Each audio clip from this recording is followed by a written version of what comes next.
안녕하세요. 40대 여자입니다. 미국에서 남편과 함께 5살 아이를 키우고 있습니다.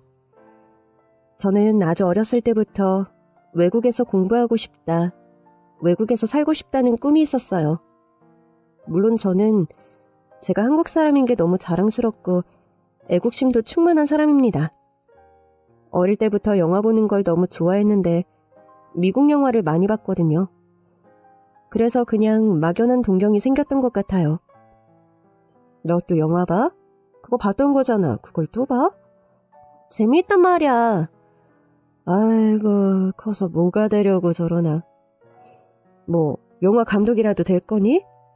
아니, 난 그냥 보는 게 좋아. 저 어렸을 때는 동네마다 비디오 대여점이 있었거든요. 비디오 대여점에서 비디오를 빌려서 주말마다 봤던 영화를 또 보고 했었죠. 주말의 명화도 꼭 챙겨봤었고요. 바람과 함께 사라지다, 배너, 명작들이 많았죠. 너무 여러 번 본 영화는 그냥 대사를 다 외울 정도였어요. 제일 좋아했던 영화는 사랑과 영혼이었어요. 모두 아시죠? 한국에서도 선풍적인 인기를 얻은 영화였잖아요. 도자기 만드는 씬이며 주제곡이며 영화 기술이 엄청나게 발전한 지금 다시 봐도 좋은 걸 보니 명작은 명작인가 봅니다. 엄마, 시간 내서 한 번만 같이 가주면 안 돼? 또 그 이야기야? 유학 박람회? 가서 설명만 들어보면 되잖아. 제발 한 번만. 제가 초등학교 고학년일 때부터 유학 열풍이 엄청났어요. 주말마다 강남의 어학원에서 유학 설명회가 열렸었고 분기마다 크게 유학 박람회가 열렸었죠. 엄마 손을 이끌고 박람회에 갔던 날 기억이 아직도 생생합니다. 얼마나 설렜던지. 사실 저희 집이 엄청 여유로운 집은 아니었어요. 아빠는 만년 과장인 회사원, 엄마도 제가 초등학교 다닐 무렵 사무직으로 다시 일을 하셨거든요. 엄마, 딱 중학교 때만, 아니, 그게 아니면 딱 1년만 나 가서 공부하고 오게 해주면 안 돼? 나 진짜 영어만 제대로 배우고 올게. 대부분 집들에서는 부모님이 유학 보내는 거에 혈안이 돼서 발바닥 땀나게 정보를 얻으러 다녔던 것 같은데 저희 집은 반대였어요. 그렇게 부모님을 조르고 설득해서 중학교 시절 미국에 유학을 다녀왔습니다. 홈스테이를 하면서요. 한국인이 아닌 미국인 부부의 홈스테이였고 갑자기 부모님과 떨어져 낯선 곳에서 지내게 된 게 무서웠지만 전 정말 공부에 전념했어요. 엄마 아빠가 얼마나 힘들게 일하며 제 유학비며 홈스테이 비용을 대는지 알고 있었거든요. 1년 반을 미국에서 지내다가 고등학교 들어갈 무렵 다시 한국에 들어왔습니다. 너 진짜 영어 잘한다. 역시 미국 다녀온 애는 틀리구나. 영어만 잘하는 거야. 다른 공부는 이제 열심히 해야지. 영어 시간. 선생님은 출석부에서 아무 이름이나 불러 지문을 읽어보라고 했죠. 저는 제가 걸리기를 바랐습니다. 자리에서 일어나서 지문을 읽을 때면 친구들이 제 발음을 듣고 감탄하는 걸 좋아했던 것 같아요. 그치만 정말 영어 외에 다른 공부는 따라잡아야 했던 상황이라 대학 입시 준비가 쉽지 않았던 것 같았습니다. 고등학교 내내 열심히 공부를 했고 명문대 중 한 곳에 입학을 했습니다. 영어 과외도 틈틈이 하고 졸업 후에는 바로 취직을 했습니다. 남편도 직장에서 만났어요. 근데 자기는 장기적으로 해외에서 살 계획 있어? 기회가 된다면? 자기는? 한국에서 일도 안정적이잖아. 지금 회사에서 커리어 좀 쌓고 주재원으로 나가고 싶고 또 잘만 되면 미국 기업에 이직해서 지내고 싶은 마음도 있어. 그래, 시간이 걸리는 일이기도 하고 우리 둘이 결정해도 괜찮을까 싶네. 어머님, 아버님 때문에 그래? 아무래도 그렇지. 내가 장남이니까. 남편은 장남이었어요. 그리고 효자였습니다. 결혼하기 전엔 효도 안 하다가 결혼하면 효자가 되는 남자들이 있다죠. 저희 남편은 그냥 모태 효자였습니다. 어렸을 때는 부모 속도 썩이고 다들 그러며 사는 줄 알았는데 저희 남편은 아니었대요. 아휴, 우리 아들이 얼마나 효자인 줄 아니? 태어났을 때부터 효자였어. 신생아 때도 새벽에 깨서 젖달라고 보채는 일이 없었지. 아주 그냥 통잠을 잤다니까. 유치원 다니면서도 누구랑 한번 다투기를 했나? 초중고 반장을 놓친 적이 있나? 대학도 잘 가, 회사도 좋아. 우리 아들이 이런 아들이다. 아마도 전생에 정승이 아니었나 싶어. 성품이 고결하고 대쪽 같으면서도 효심이 깊은 정승. 저희 시어머니 말씀 들어보면 이런 아들 아까워서 장가는 어떻게 보냈나 싶더라니까요. 영화 광이었던 저는 어머니가 애정어린 눈빛으로 저희 남편을 볼 때면 그 영화가 생각나곤 했어요. 올가미. 정말 무서운 영화죠. 그런데 시아버지와 두 분이 잘 지내셨기 때문에 그 영화랑은 상황도 달랐고 집착을 하는 건 아니었어요. 그냥 동네방네 친구들한테 입에 침이 마르게 자랑하는 아들이었던 것 같습니다. 제가 학력도 수입도 남편이랑 동등한 입장인데 아마 그게 아니었다면 성에 안 차서 결혼을 반대하셨을 것 같아요. 매번 저보다 당신 아들이 더 잘났다는 걸 틈만 나면 기회가 될 때마다 인지시키셨어요. 반복해서 듣다 보니 기술이 생기더라고요. 한 귀로 듣고 한 귀로 흘려보내기. 그냥 네, 맞아요, 맞아요 하면 그나마 금방 끝난다는 걸 깨달았거든요. 홀로 그걸 버티고 있던 차 도련님이 결혼을 하겠다고 했습니다. 제가 정말 사랑하는 여자예요. 어떤 애니? 얼마나 만났어? 1년도 넘게 만났어요. 그냥 평범한 사람이에요. 성실하고 착하고 그리고 예뻐요. 야, 너 그렇게 말하는 거 보니 볼 게 얼굴 하나밖에 없는 앤가 보구나. 네 형수. 형수가 네 형보다 못해도 학교도 좋은 데 나오고 돈도 잘 벌잖아. 엄마, 어차피 나도 형보다 못하잖아요. 끼리끼리 만나는 거지. 똑똑하고 능력 있는 형의 형수. 그럼 됐잖아요. 어떻게 뭘 다 가져요. 마음 비우세요. 그래, 당신. 요즘 세상에 아유, 예쁜 것도 능력이라잖아. 알채준이 이 녀석이 날 닮아가지고 그렇게 얼굴을 본다니까. 그래서 나도 당신이랑 결혼한 거지. 그게 칭찬이에요, 뭐예요? 지금이야 늙어서 쭈글쭈글해도 이 엄마 젊었을 적에는 한미모했던 사람이다. 얼굴 뜯어먹고 살 거 아니라지만 곱고 예뻐서 나쁠 게 또 뭐 있냐? 아버지 말씀 들었죠? 조만간 인사드릴게요. 아이고 두야. 내가 저 고집을 어떻게 꺾어. 아유 내 팔자야. 저희 도련님은 남편과 정말 정반대였어요. 모범생이었던 남편과는 달리 어렸을 때부터 자잘한 사고를 많이 쳤다고 해요. 시어머니께서 그런 거 다 수습해주며 키웠던 거죠. 그런 동생 때문이었을까요? 철이 일찍 든 남편은 자기라도 부모님 속 썩이지 말아야지. 내가 잘해야지. 그런 생각을 하면서 살았던 것 같아요. 아무튼 도련님 고집 꺾을 사람은 아무도 없었고 인사를 드린 뒤 상견례를 하고 결혼을 했습니다. 저에게도 동서가 생겼죠. 저는 내심 걱정도 됐어요.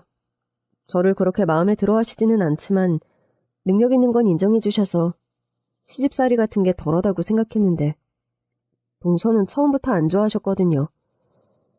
또 얼굴이 예쁘다고 했는데 정말 눈에 띄게 예쁜 얼굴이더라고요. 뭔가 새침하고 여우 같은 것 같다는 생각에 처음엔 좀 경계를 했거든요. 그런데 아니었어요. 동서는 얼굴도 고운데 마음씨는 더 고운 사람이었죠. 이런 여자가 왜 도련님 같은 남자랑 결혼을 했을까요? 형님, 제가 뭐 도울 건 없어요? 형님은 일도 바쁘신데 좀 쉬세요. 제가 할게요. 동서도 일하잖아.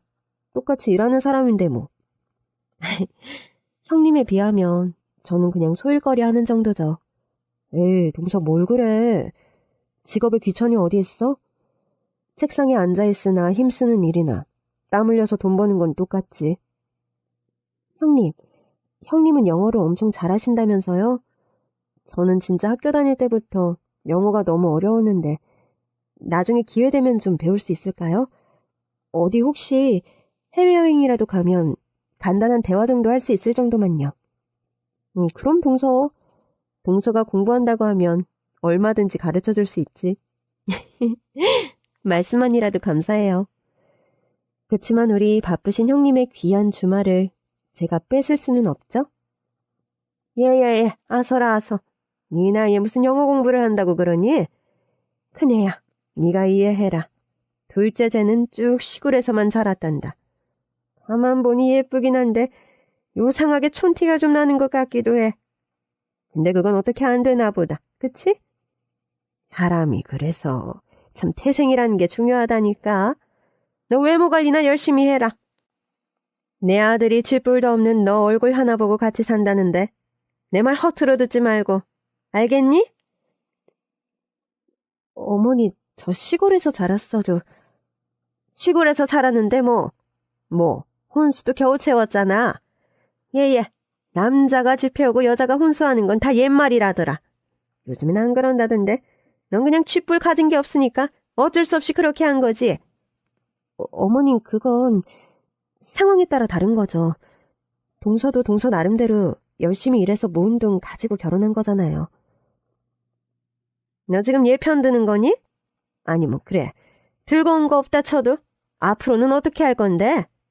그 사무직 하는 거 뭐 얼마나 번다고. 대출금 갚는데 뭐 도움은 되니? 둘째야, 아껴 살아라, 아껴 살아. 내 아들 허리 휜다 휘어. 제 예상처럼 어머님은 동서에게 유독 말을 심하게 지나치게 하셨어요. 옆에서 듣기 힘들어서 편이라도 한번 들면 어찌나 난리를 치던지. 어머님 말씀 남들이 들으면 뭐 도련님이 혼자 동서를 먹여 살리는 줄 알겠더라니까요. 도련님 하는 일이나 동서 일이나 버는 건 비슷했거든요. 대출금 빠듯하게 갚으면서 생활하고 있었죠. 그래서 그나마 여유가 있던 저희가 집안 행사나 이럴 때 아버님 어머님을 많이 챙겼던 것 같아요. 전 그게 딱히 불만도 아니었어요. 그냥 상황이 형편이 다른 거니까요. 동서, 너무 마음에 담아두지 마. 나한테도 종종 저런 말씀 하셔. 형님, 제가 부족해서. 아니, 동서도 일하고 대출금은 같이 갖고 있는 건데 아무 일도 안 하는 사람처럼 저렇게 말씀하시면 안 되는 거지. 형님이라도 알아주시니 위로가 되네요. 그리고 영어 공부하고 싶으면 진짜 하자. 일주일에 1시간 정도인데 나도 좋아. 그리고 동서 영화 보는 게 진짜 많이 도움된다? 나도 영어에 처음에 흥미를 느끼게 된 게 영화 때문이었거든. 영화를 보고 반복해서 보고 영어 자막으로 보고 반복하다 보면 나중엔 자막 없이도 영어가 들린다니까? 그렇게 공부를 하셨구나. 저도 한번 해봐야겠어요. 그럼 모르는 거 있으면 언제든 편히 물어보고. 감사해요, 형님. 시댁에 갈 때마다 어머니의 눈초리와 잔소리를 참으며 지내던 동서. 동서는 저를 진짜 언니처럼 따랐고 저도 여동생이 생긴 듯하여 정말 잘 지냈어요. 그리고 전 그즈음 임신을 했습니다. 형님, 너무 축하드려요. 아주버님이랑 형님 닮아서 얼마나 예쁠까요? 고마워, 동서. 회사는 언제까지 다니시는 거예요? 당분간은 좀 다니려고. 초기에 조심해야 하긴 하는데 그 시기 지나면 중기까지도 다들 잘 다니더라고. 맞아요. 보면 진짜 거의 만삭같이 배 나와도 직장 다니고 하더라고요. 형님 회사는 육아휴직 그런 것도 엄청 잘 돼 있죠? 복지도 좋으니까요. 그렇지 뭐. 형님, 저희는 애는 늦게 가지려고 해요. 지금 둘이 살기도 빠듯해서. 아무래도 애 키우는 데는 돈이 많이 드니까 조금 천천히 생각하려고요. 그럼 동서 젊잖아. 천천히 가져도 되지. 그래도 나중에 애기 낳고 그러면 사촌지간으로 서로 잘 지낼 거야. 그치? 언젠가는요. 아무튼 형님, 몸조리 잘하시고요. 제 임신 소식에 시댁 친정할 거 없이 다 너무 기뻐하셨죠. 계획하고 낳은 아이이긴 하지만 워낙 회사 일에 열심히였고 일하는 게 좋았던 저는 아이 낳고 휴직하는 게 좀 걱정은 되었었죠. 손주 태어나면 손주 보는 맛에 동서에 대한 시집살이도 좀 덜해졌으면 좋겠다 생각했는데 제 생각과는 다르게 상황이 흘러가더라고요. 아르르르 까꿍. 아이고 우리 장군. 아빠는 정승인데 우리 손주는 장군이에요. 장군. 도준아 까꿍. 어쩜 이렇게 예쁠까요? 넌 도준이 볼 때 무슨 생각 안 드니? 어떤... 예. 너 젊은 거 나이만 믿고 여유 부리는 것 같은데 1살이라도 젊을 때 낳아야 애가 건강하고 똑똑한 거다. 네, 어머님. 저희도 생각은 하고 있어요. 설마 무슨 문제 있는 거 아니지? 네? 가진 것도 없이 왔는데 하자까지 있으면 너무 억울하지. 어머님 그런 거 아니에요. 그냥 저희 아껴 살고 있고 조금 여유가 생기고 하면 천천히 나으려고. 그러니까 그게 답답한 거 아니니? 애 하나 키울 돈이 없다고 애를 안 낳는다니. 아휴. 그이도 열심히 일하고 있고 저도 일하니까요. 그렇게 깨작깨작해서 응? 언제 대출 다 갚고 언제 나서 언제 키울래? 어머님, 도준이 재울게요. 저한테 주세요. 동선에도 다 계획이 있겠죠. 아이고 속 터져. 아유 답답해. 좋은 일도 한 번에 나쁜 일도 한 번에 오는가 봅니다. 저희 아이가 태어나고 얼마 되지 않아 동서는 친정부모님의 상을 당했어요. 동서의 친정은 지방이었거든요. 이른 새벽 두 분이 경운기를 타고 가시다가 트럭과 부딪히는 사고를 당하셨다고 해요. 시어머니의 한결같은 시집살이에 친정 부모님까지 여의고 동서는 정말 마음이 많이 무너졌어요. 더 자주 보고 챙겨주고 했지만 얼굴에서 미소를 찾기는 어려웠죠. 말수도 줄어가는 것 같았고요. 다행인 건 그나마 어머님께서 전보다 동서 앞에서 말을 좀 아끼시는 정도였습니다. 동서, 주말에 시간 어때? 오랜만에 집에서 편백찜을 할까 하는데 동서랑 서방님 같이 식사 한 끼 하고 가. 네, 형님. 도준이도 보고 싶네요. 그렇게 여유될 때마다 동서를 불러 밥을 먹고 대화도 하며 지냈습니다. 동서가 저희 아이를 너무 예뻐했거든요. 저희 아이도 동서를 너무 잘 따랐어요. 그 시간을 어떻게 버텼는지 동서는 정말 아이도 낳으려고 했던 것 같은데 친정 부모님 일을 겪고는 아이 생각도 안 하는 것 같더라고요. 아주버님과 그냥 간신히 살고 있는 것 같았죠. 저는 복직 후 회사를 계속 다녔고 아이가 5살 되던 해에 큰 변화가 찾아왔습니다. 주재원 신청했던 거 여보, 결과 나왔어? 제안 받았을 때부터 사실상 될 것 같았잖아. 준비해서 같이 나가는 걸로 하자. 어머님 아버님께도 말씀을 드려야겠지? 찾아뵙고 말씀드려야지. 내가 말할게. 보통은 남편이 주재원 제안받고 와이프가 그냥 따라가는 형태였는데 저희는 부부 둘 다 발령을 받았어요. 결정된 사항이라 준비를 해야 했죠. 시댁에서는 저희 신혼 초기 때부터 말씀을 드렸는데 그냥 뭔 일이겠거니 하고 크게 생각을 안 하셨던 것 같아요. 아이 환경에도 그렇고 좋은 점을 말씀을 많이 드려야겠다 생각을 했죠. 그런데 저는 시부모님께 말씀을 드리는 것보다 동서 걱정이 너무 많이 되더라고요. 시간이 지나서 많이 회복을 하긴 했지만 아무래도 정말 멀리 떨어지는 상황이 되었으니까요. 동서, 잘 지내고 있어? 네, 형님. 퇴근하고 집에 있었어요. 평일에 어쩐 일이세요? 다른 게 아니고 동서한테 먼저 말을 해야 할 것 같아서. 무슨 일 있으세요, 형님? 나랑 그이가 둘 다 주재원 발령을 받아서 곧 미국으로 가게 될 것 같아. 어머나, 정말요? 결정된 거예요, 형님? 부부 둘 다 발령받는 건 흔치 않는 일인데 우리 둘 다 계속 계획했던 거라서 그게 이렇게 결정이 됐네.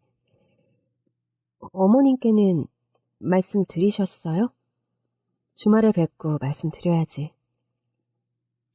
먼저 알려주셔서 감사해요, 형님. 나가시기 전까지 더 자주 뵙도록 할게요. 전화로 소식을 알렸을 때 의외로 좀 의연한 모습에 걱정을 조금 덜어내는 듯 했어요. 하지만 동서가 저한테 정말 많이 의지를 했었는지 나가기 전까지 집에도 자주 왔고 많이 울기도 했어요. 형님 가시면 저는 어떡해요? 죄송해요, 형님. 제가 마음 무겁게 했죠. 신경 쓰지 마세요. 동서, 물론 처음에 정신없을 것 같아. 근데 일 때문에도 중간에 나와야 할 수도 있을 거야. 자주자주 통화하고 또 올 때마다 보자. 아예 가시는 거죠? 아님 몇 년 뒤에 오세요? 일단은 파견 기간까지인데 그 뒤에는 잘 모르겠어. 나도 좀 지내보고 살아보면서 생각해보려고 해. 도준이 교육에는 확실히 좋겠죠. 잘 된 거예요, 형님. 저도 요즘 많이 좋아졌어요. 그이랑 대화도 많이 하고. 제가 회복하는데 오래 걸렸는데 또 묵묵히 곁에 있어주고 그런 게 힘이 된 것 같아요. 제 걱정은 마셔요. 그래. 잘 지낸다니 다행이다. 어머님도 예전처럼 말씀하시지 않고요. 많이 줄었고요. 이렇게 점점 나아지나 봐요. 그래. 우리 가기 전까지 자주 보자. 정말 결정이 되곤 할 일도 너무 많고 그 와중에 사람도 만나야 하고 정신이 하나도 없었습니다. 새 식구 짐을 다 보내고 하는 게 보통 일이 아니더라고요. 저희는 미국 텍사스주에서 지내게 되었어요. 미국 간다고 하면 다 LA를 생각하는데 텍사스에 한국 대기업도 정말 많고 협력업체 진출이 많이 늘어서 한인 사회도 되게 크거든요. 가고 나서도 일하느라 생활하느라 너무 정신없이 지냈습니다. 사진을 종종 찍어서 동서한테 보내고 동서도 근황을 전해오곤 했었죠. 미국에서 처음 보낸 1년은 시간이 정말 빨리 가더라고요. 그러던 어느 날 청천벽력 같은 소식이 전해졌어요. 예, 큰애야. 아이고, 이걸 어떡하니? 어머님, 무슨 일 있으세요? 둘째가 그만... 저는 시어머니의 전화를 받고 당장 한국으로 가는 비행기표를 예약했습니다. 남편과 함께 회사에 휴가를 내고 짐을 꾸려 곧장 한국으로 향했죠. 믿을 수가 없었습니다. 갑작스럽게 발생한 화재 사고에 동서가 세상을 떠났다는 소식이었어요. 어머님, 도련님 괜찮으세요? 이게 어떻게 된 일이에요? 영수님, 형, 어떡해요? 공항에 도착하자마자 어린 아들을 친정에 맡긴 뒤 남편과 함께 장례식장으로 향했습니다. 그런데 장례식장이 좀 일반 병원 장례식장이 아니더라고요. 시댁 근처에 있는 사설에서 운영하는 허름한 장례식장이었어요. 분위기가 너무 을씨년스럽고 너무 옛날 방식 같은 장례식장이요. 왜 이런 곳에서 하는 의문이 들었지만 동서가 떠났다는 사실이 너무 믿기지가 않았어요. 너무 황망했죠.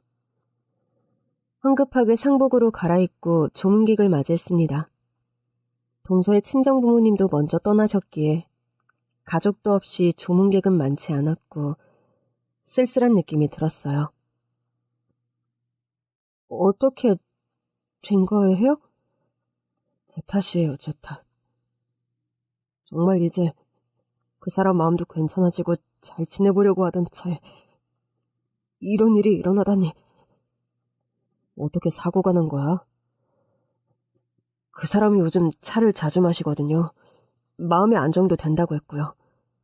전 밖에 나가 있었는데 그 사람이 차를 끓인다고 가스불을 올려놓고 잠이 든 모양이에요. 상현아, 병원에는 갔던 거예요? 치료는 받았던 거예요? 아니요, 이미 제가 도착했을 때는 모든 게 다 타버린 상황이었어요. 그 사람 얼굴을 온전히 알아볼 수도 없었어요. 집도 다 탔고요. 어떻게 이런 일이... 다리에 힘이 풀려 주저앉아 한참을 울었습니다. 남편은 입구 쪽에서 조의금 받는 곳에 있었고 저는 틈틈 오는 조문객을 맞이하고 그렇게 정신없이 밤을 지내고 있었어요. 비행기를 오래 타고 와서 너무나 피곤했지만 슬픔이라는 건 한참 뒤에 오는 것 같아요. 아직도 현실감이 없어서 꿈같이 느껴지기도 했고 몽롱한 상황이었어요. 그런데 조문객이 없을 때마다 시모와 도련님은 둘이서 뭔가 계속 이야기를 나누더라고요. 저는 남편에게 다가가 조용히 속삭이듯 이야기를 했어요. 뭔가 좀 이상하지 않아? 뭐가? 어머님이랑 도련님 말이야. 슬픈 듯 하면서도 너무 뭔가 차분해. 장례식장 뭐 처음 가봤어? 황망한 마음으로 달려가지만 유족들은 안 그러잖아. 이미 온몸에 물이란 물은 다 빠져나간 듯 울고 빈소를 끓일 때쯤엔 정신없이 지내느라 냉철해 보이기도 한다고. 그건 맞아. 맞는데 제가 본 게 틀린 걸까요? 어머님과 도련님은 조문객을 맞이할 때 한껏 슬픈 표정을 짓다가도 조문객이 물러나고 나면 곧바로 표정이 바뀌어 뭔가 계속 이야기를 나누는 것이었습니다. 신경이 쓰여서 계속 보게 되더라고요. 거의 자정이 된 시각이었습니다. 비몽사몽 빈방에서 잠깐 쉬고 있을 때였어요. 카톡 소리가 들렸습니다. 무심결에 휴대폰 카톡을 확인하는 순간 전 진짜 심장이 멎는 줄 알았습니다. 형님, 관 속에 있는 거 저 아니에요. 동서? 동서한테 연락이? 저는 조심스럽게 방문을 열고 나갔어요. 남편과 어머니, 도련님이 밥 먹는 끝자리에 앉아서 육개장을 먹으면서 이야기를 나누고 있는 게 보였습니다. 쿵쿵 심장 소리가 바깥까지 들리는 것 같았죠. 놀란 가슴을 진정시키며 조용히 병풍 뒤로 가서 관뚜껑을 열어본 순간 전 너무 놀라 뒤도 안 보고 장례식장을 뛰쳐나왔습니다. 관 안에는 동서의 옷을 입은 마네킹과 돌덩어리가 들어있었어요. 막 달려나와서 택시를 잡아타고 동서에게 보이스톡 전화를 걸었습니다. 동서? 동서! 형님, 동서 맞구나. 이게 어떻게 된 일이야. 동서 지금 어디야? 형님, 여기가 어디냐면요. 저는 동서가 말한 곳으로 달려갔습니다. 으슥한 읍내거리, 평일 밤이라 문을 닫아둔 읍내 한 구석에 있는 어떤 호프집에 있다고 하더라고요. 택시에서 내려 가게에 들어가니 제일 구석자리에서 스카프로 얼굴을 가리고 있는 동서의 모습이 보였습니다. 형님, 여기야, 여기. 동서! 달려가서 동서를 와락 끌어안았어요. 제품에 안기자마자 동서가 서럽게 눈물을 흘리더라고요. 엉엉엉 애기처럼 몸을 떨며 오는 동서를 끌어안고 달래는데 저도 모르게 눈물이 났습니다. 동서, 뭔가 일이 있는 거지? 나 정말 동서 카톡 보고 관속을 확인해봤는데 기절하는 줄 알았어. 이게 무슨 일이냐고. 한참이 지나 진정을 한 동서가 힘겹게 말을 꺼냈습니다. 형님, 다 계획적이었어요. 꾸며진 일이었고요. 전 정말 죽다 살아났어요. 동서가 가진 것이 없이 아무것도 없다고 무시했던 저희 어머님. 사실은 이런 것이었습니다.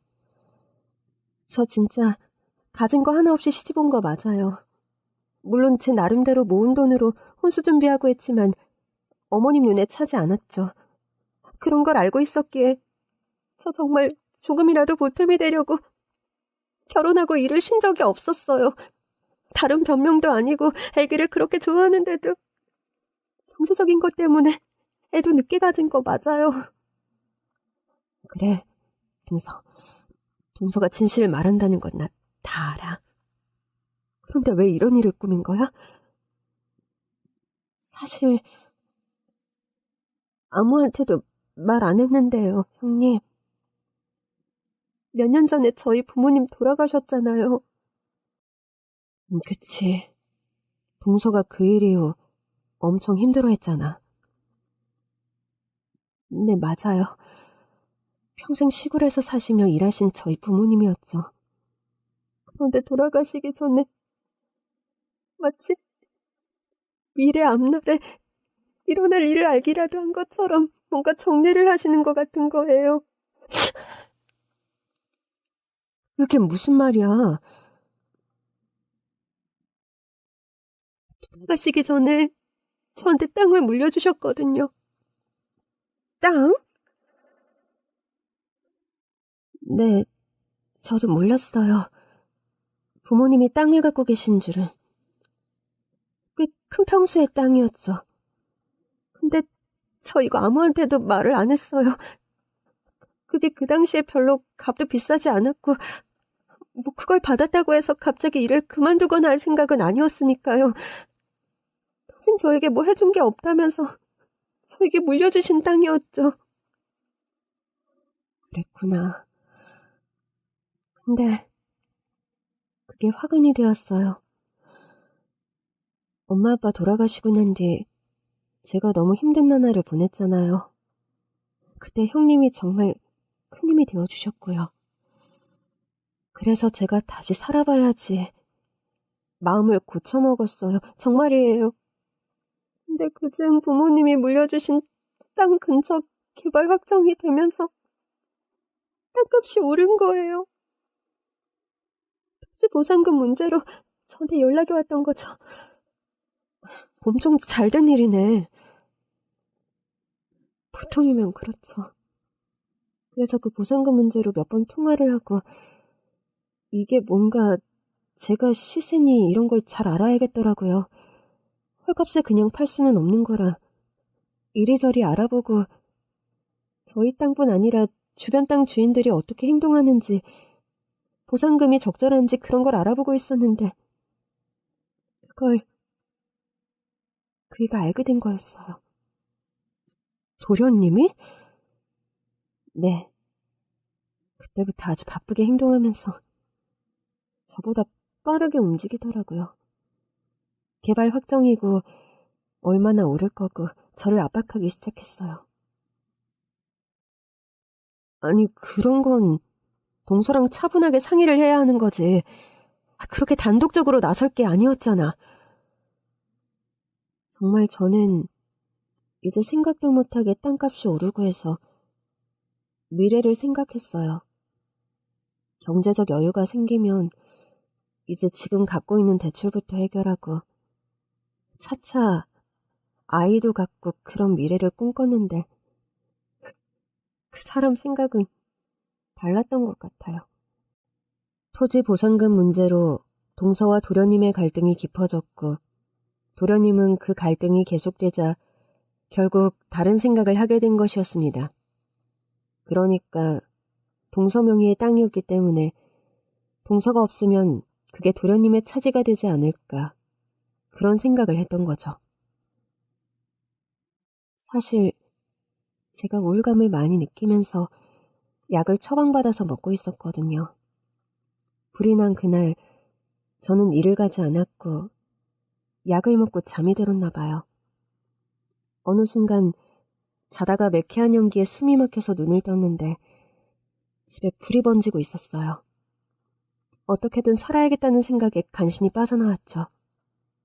정말 간발의 차로 가까스로 빠져나왔어요. 휴대폰도 없이 몸만 탈출했고 집은 순식간에 타버리더라고요. 저희 집이 좀 외딴 곳에 있잖아요. 발견되기까지가 한참 걸렸죠.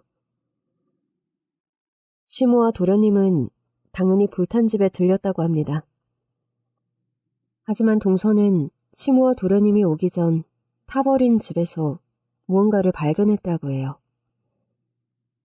가스 배관이 손상되어 있었어요. 그때 직감적으로 알았죠. 고의적이고 계획적인 사고였다는 것을요. 그걸 알고 동서는 혼비백산에서 자리를 피했다고 합니다. 외부인의 소행이 아니라는 느낌이 왔다고 해요. 동서는 그 길로 바로 잠적을 했고 뒷산에 숨어서 망원경으로 집 근처를 지켜봤다고 했습니다. 예상대로 시어머님과 도련님이 나타나 화재 현장을 사사치 둘러보고 훼손된 배관 같은 증거를 없애는 것을 봤다고 합니다. 무척 당황을 했던 것 같아요. 아무리 집이 불에 탔어도 제가 안에 있었다는 거 발견이 될 거라고 생각을 했던 거겠죠.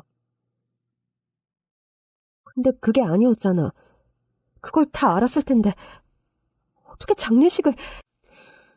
그러니까요. 발견되지 않자 초조해하다가 그냥 그렇게 결정을 한 것 같아요. 출동한 소방관한테도 감식 현장에서도 분명 아내가 집에 있었다고 그렇게 말을 했다나 봐요. 감식 결과가 나오기도 전에 그렇게 빨리 일을 처리할 줄을 몰랐어요. 정말로요. 만약 제가 약 기운에 정말 그대로 깨어나지 않았다면 어떻게 됐을까요? 어떻게 사람이 그럴 수가 있지? 어머님도 이해가 안 되지만 도련님은 남편이잖아. 동서를 사랑한다고 평생을 책임진다고 했던 남편인데 돈 욕심에 그렇게 눈이 멀어서 그런 일을 계획할 거라고는 정말 꿈에도 몰랐어요. 정말 어떻게 이럴 수가 있어요. 시어머님과 도련님은 불탄 집에서 동서가 발견되지 않자 초조해하다가 정말 그냥 사망한 것으로 처리하자며 급히 장례식을 진행한 거였어요. 그때서야 이해가 되었죠. 일반 병원 장례식장이 아닌 그렇게 허름한 사설 장례식장. 관 속에 있던 마네킹과 돌덩어리. 장의사한테 돈이라도 준 것일까요? 어디까지, 어떻게 할 계획이었을까요? 사망신고를 계획하고 땅 소유권이 도련님에게 넘어가는 것까지 알아본 것 같았어요. 그래서 그렇게 장례식장에서 차분했고 둘이 계속 무언가 이야기를 나눴던 거죠. 아버님은 전혀 모르시는 걸까? 아버님은 모르시는 것 같아요. 그래도 아버님이 아셨다면 이런 말도 안 되는 것까진 생각하지 않으셨을 것 같아요. 그때 남편한테서 계속 카톡이 왔습니다. 당신 어디야? 갑자기 어디를 간 거야? 장모님께 연락드렸는데 거기도 안 왔다고 하고. 도대체 무슨 일이야 이 밤에. 걱정되잖아. 부재중 전화도 계속 와 있었고요. 우선 남편에게 정말 중요한 일이 생겼다며 곧 다시 연락하겠다는 메시지를 보냈습니다. 일단 여기서 나가자. 저 어디로 가야 할까요? 형님, 이제 세상 천지에 저 혼자예요. 저 진짜 어떡해요? 어떡하긴. 인간 같지도 않은 말도 안 되는 일을 꾸민 사람들이 제대로 처벌을 받아야지. 너무 늦은 새벽이었기에 저는 급히 동서를 데리고 묵을 곳을 찾았습니다. 동서, 따뜻한 물로 샤워부터 해. 그러면 좀 진정이 될 거야. 뭘 좀 먹었어? 배달도 되니까 일단 먹을 걸 시키자. 네, 형님. 나한텐 어떻게 그렇게 바로 연락을 한 거야? 형님이 오실 줄 알았어요. 소식 들으면 한 걸음에 달려올 거라고 생각했어요. 그리고 장례식장 근처에서도 몰래 숨어 있었거든요. 형님이 급하게 오시는 것도 봤어요. 들킬까봐 너무 위험해서 근처에 오래 있지는 못했지만요. 관 속에 누워있는 건 당연히 내가 아닌데 도대체 무슨 빈관으로 장례식을 하는 건지 저도 몰라서 그 말씀을 먼저 드렸네요. 너무 충격적이야. 아직도 그게 눈에 선명해. 동서 옷까지 입혀놓은 게 정말 너무... 상식 밖의 사람들. 정말 나쁜 건 알았지만 도련님까지 해서 이런 일을 꾸밀 줄은 몰랐네. 동서가 쉬는 동안 음식을 시키고 먹인 다음 편히 쉬라고 했어요. 고단했을 테니까요. 동서는 잠이 안 온다며 뒤척뒤척 하더니 이내 정말 죽은 듯이 잠에 빠져들더라고요. 남편과 상의할 것을 생각했지만 우선 신고가 먼저라고 생각했습니다. 날이 밝자마자 저는 동서와 함께 경찰서로 향했어요. 뭘로 처벌을 받을까요? 모의한 것도 범죄지만 최소 방화죄는 받지 않겠어? 경찰에 신고를 한 뒤 한국에 있는 친구의 친구 변호사까지 수소문해서 법적 조력을 구했습니다. 그날은 정말 그런 날이 올 줄은 몰랐는데 시어머님과 도련님은 나란히 수갑을 차고 체포가 되었습니다. 방화, 사기, 범죄 계획 등 할 수 있는 건 다 걸었고요. 갑작스러운 체포 소식에 남편은 놀랐지만 저는 장례식장에서 본 것부터 동서를 만나 다 설명을 했어요. 시어머님과 도련님은 경찰서로 간 뒤 의외로 순순히 죄에 대해 인정을 하더라고요. 시아버지와 남편은 큰 충격을 받았죠. 동서, 근데 나나 남편이나 휴가를 내고 나온 거라 곧 다시 들어가 봐야 해. 여기 남아서 괜찮겠어? 형님, 전 이미 죽음의 문턱에서 살아남은 사람인걸요. 두렵고 떨리지만 저 자신은 제가 지켜야겠다고 생각해요. 걱정하지 마세요. 걸음이 떨어지지 않았지만 당장은 할 수 있는 게 없었어요. 친정에서 아이를 데려왔고 급하게 동서가 지낼 거처를 마련해 주었습니다. 그 뒤 저와 남편은 바로 미국으로 돌아왔죠. 돌아온 뒤에도 동서와 거의 매일같이 연락을 했습니다. 형님, 이거 꼭 생존 신고 같아요. 생사 확인이요. 왜 이렇게 살아야 하는지. 동서, 지난 날이 다 잊혀지면 편하겠지만 당장은 그러지 않을 거야. 그치만 중요한 건 현재고 또 앞으로 살아가는 게 중요해. 동서도 동서의 권리를 찾아야 하고. 네, 형님. 다른 소식 있으면 또 연락드릴게요. 감사해요. 그렇게 거의 생존 신고와 같은 연락을 주고받던 어느 날 동서로부터 반가운 소식이 들려왔어요. 형님, 저 해결했어요. 어떻게? 이혼도 했고요. 또 예정대로 토지 보상금을 받았어요. 그 사람 지금 교도소에 있잖아요. 변호사가 대신 교도소로 가서 이혼 과정 마무리를 했네요. 잘됐다, 동서. 앞으로 어떻게 할 계획이야? 그간의 일 해결하느라 정말 너무 정신이 없었는데 이제부터 생각을 해봐야죠. 앞으로 어떻게 살아갈지요. 동서, 내가 안 그래도 전부터 생각하던 거였는데 여기로 오는 게 어때? 우리가 있는 곳 말이야. 미국이요? 그래, 동서. 이게 정말 그러네. 가족이라고 믿었던 남편, 또 어머님께 말도 안 되는 일을 당했지만 또 아무도 없다고 느껴지겠지만 아니잖아, 동서. 내가 있잖아. 우리 도준이도 있고. 내가 동서 가족이잖아. 동서 여기서 새롭게 출발했으면 좋겠어. 형님, 정말 저한테 남은 가족은 형님뿐이에요. 그래, 동서. 진심이야, 정말. 나한테 동서가 가족이고 내 동생 같고 정말 그래. 여기 살기 괜찮아.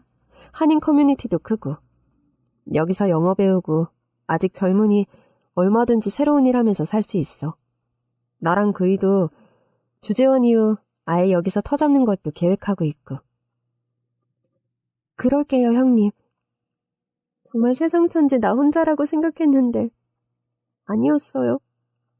어떻게 하늘이 나한테 이렇게 모질까, 가혹할까 원망했는데 딱 한 명의 천사, 형님을 보내주신 거였어요. 동서는 그 길로 비자를 신청했습니다. 토지보상금이 넉넉했기 때문에 비자 신청 시 재산에 대해서도 문제가 되질 않았죠.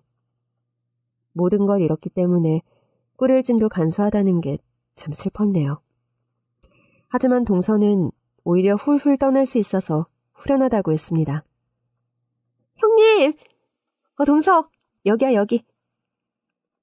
동서를 다시 만난 건 미국 텍사스주 댈러스 공항이었습니다. 이은주 웰컴, 미국에 온 걸 환영합니다. 저희 아들과 함께 만든 손피켓을 들고 동서가 도착하는 날 공항 입국장에서 기다렸어요.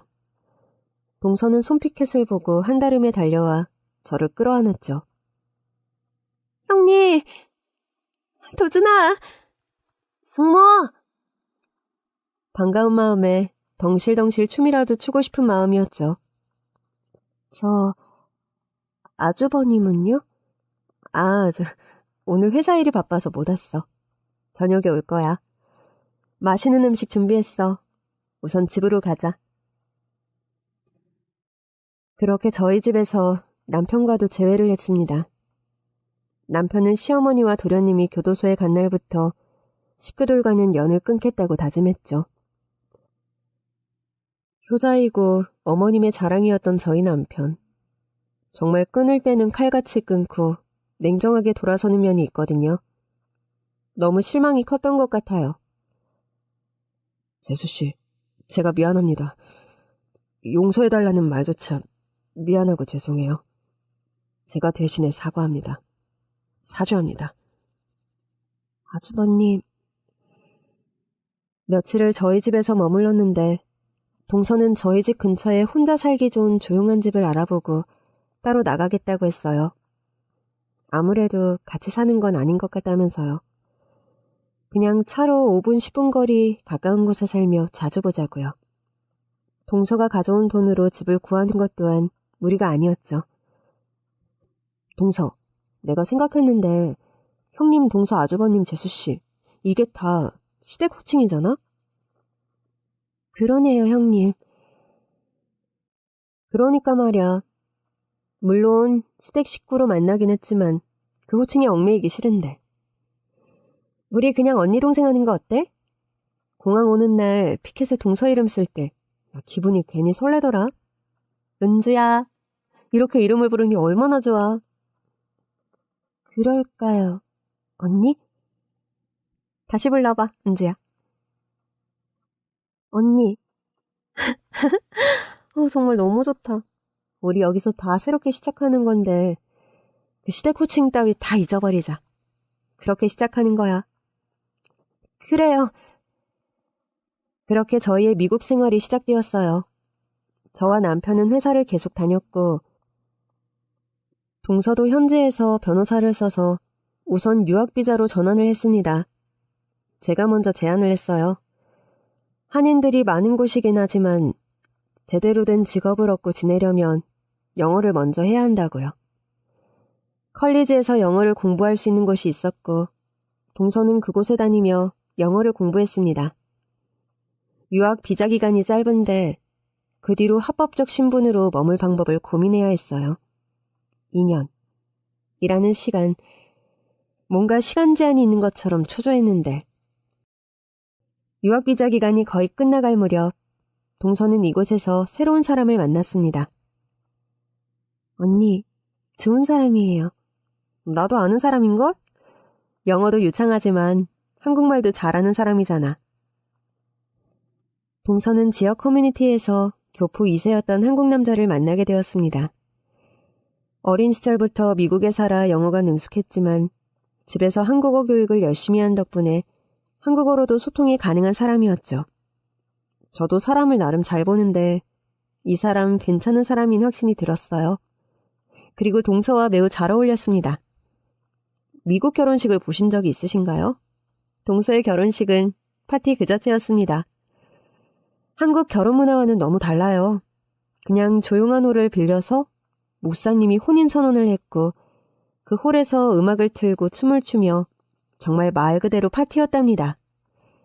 축의금 이런 문화가 없고 각자 조그만 선물을 챙겨오죠. 탁상 시계, 액자 같은 소소한 선물이요. 음식은 출장 뷔페인데 각자 접시에 담아가고 햄버거를 만들어 먹었답니다. 결혼식과 함께 신부 문제도 해결이 되었고 너무 평온한 나날들을 보내고 있어요. 언니, 나 오늘 언니 집에 가도 돼요? 그럼, 뭐 먹고 싶은 거 있어? 저녁 준비하려고. 난 언니가 하는 거 다 좋아요.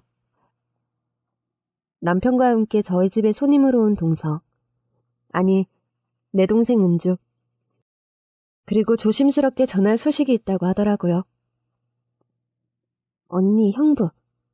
저 아기 가졌어요. 뭐, 정말이야? 축하해. 아기 천사가 빨리 찾아왔네요. 은주는 은주를 꼭 닮은 예쁜 딸아이를 낳았습니다. 미국에서 태어난 아이였죠.